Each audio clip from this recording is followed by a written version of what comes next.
કલિમલ હારિણી ભવજલ તારિણી અધમ ઉદાહરણી શ્રીમદ ભાગવતની કથા આનંદદાયી.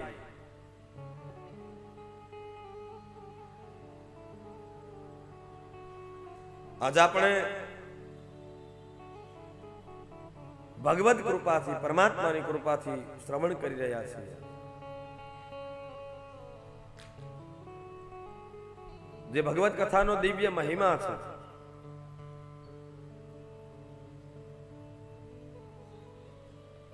ગોપીઓ પણ જેનો સ્વમુખેથી મહિમા ગાય છે. તબ કથામૃતમ તપ્ત જીવનમ કવિ ભીરિતમ કલમસાપહમ. કલીના દોષને દૂર કરવા વાળી, જેનું શ્રવણ કરવાથી મંગલ કરવા વાળી,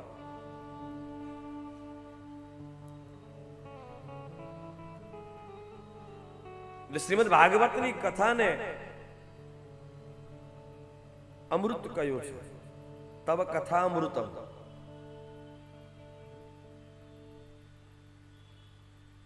કોઈ એને રસની ઉપમા આપી, કોઈ અમૃતની ઉપમા આપી.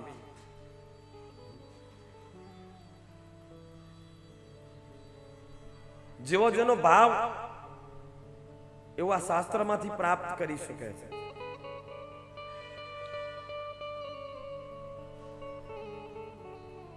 એક વસ્તુ નિશ્ચિત છે કે ભગવાનની જે કથા છે, આધિ, વ્યાધિ અને ઉપાધિ ત્રણેયનો નાશ કરવા વાળી છે.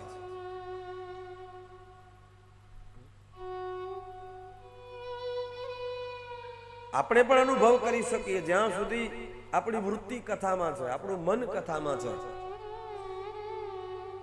આપણું અંતઃકરણ, મન, બુદ્ધિ, ચિત્ત, અહંકાર જ્યાં સુધી આપણે કથામાં છે ત્યાં સુધી આધિ, વ્યાધિ ને ઉપાધિથી આ જીવાત્મા પર રહે છે.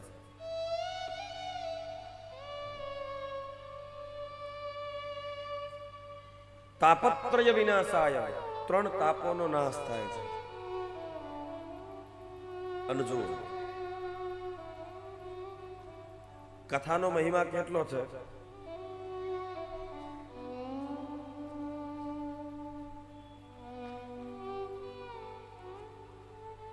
લંકા અશોક વાટિકામાં સીતાજી બિરાજમાન છે.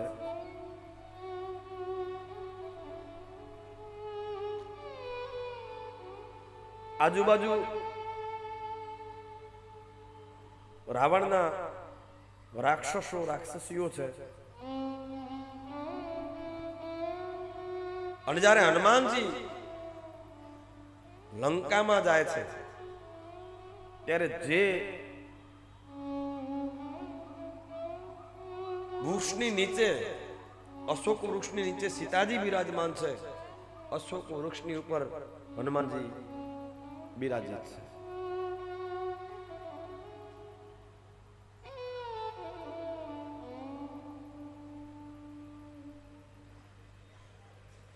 હનુમાનજીએ પહેલું જ કાર્ય શું કર્યું ત્યાં?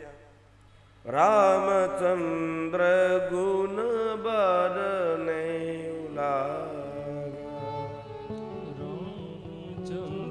ગુણ બરને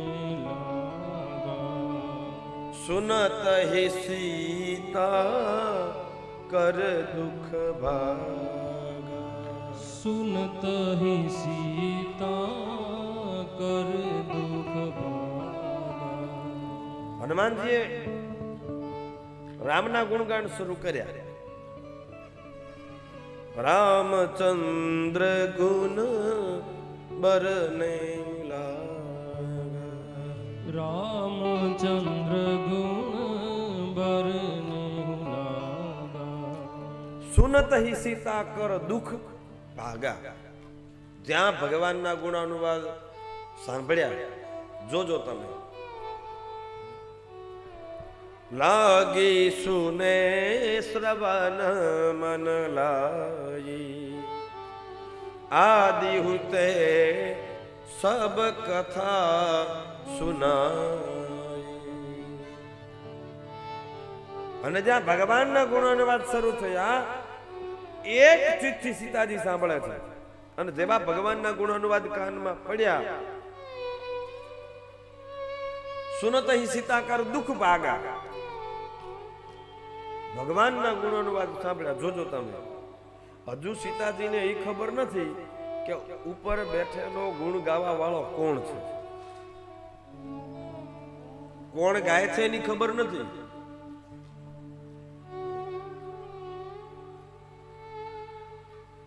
પણ ભગવાનના ગુણો અનુવાદ જ્યાં સાંભળ્યા ત્યાં દુઃખ આધિ વ્યાધિ ઉપાધિ દૂર થઈ ગઈ. એટલે કથાનો દિવ્ય મહિમા કયો છે.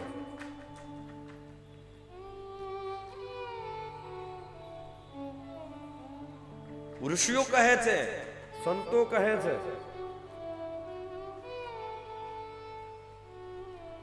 જે રસ સ્વર્ગમાં નથી, જે રસ સત્યલોકમાં નથી, જે રસ વૈકુંઠ લોકમાં નથી, જે રસ કૈલાસમાં નથી, એ રસ આ પૃથ્વી લોકમાં છે.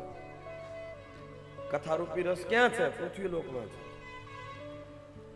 સ્વર્ગમાં નથી, વૈકુંઠમાં નથી. જો વૈકુંઠમાં હોત તો નરસિંહ મહેતાએ ગાયું નહીં, હે મારું વન રાવણ છે રૂડું રે વૈકુંઠ નહીં રે, હે મારું વન રાવણ છે રૂડું રે વૈકુંઠ નહીં રે આવું. વૈકુંઠમાં માટે માણસો હજારો વર્ષથી તપસ્યા કરે, નરસિંહ મહેતા ના પાડે, વૈકુંઠમાં નથી આવે. શું કામ? પદ્મ પુરાણનો શ્લોક એમણે હૃદયમાં રાખી લીધો. સ્વર્ગે સત્યેચ કૈલાસે વૈકુંઠે નાસ્તયં રસઃ અતઃ પિબંતુ સદભાગ્યા મા મુંચત કરહિચિત. એ જીવાત્મા એ ભાગ્યશાળી જે રસ સ્વર્ગમાં નથી, વૈકુંઠમાં નથી, કૈલાસમાં નથી, સત્યલોકમાં નથી, એ ભગવાનના પ્રેમનો આવો દિવ્ય જ્ઞાન રસ તને આ લોકમાં મળ્યો છે. એ બળભાગી જીવ આવો રસ મૂકી અને બીજું કંઈ પણ કરાય નહીં. અતઃ પીબંતુ સદભાગ્યા. અરે જે પીવે છે, આ રસનું પાન કરે છે, એ સદભાગી છે, બળભાગી છે.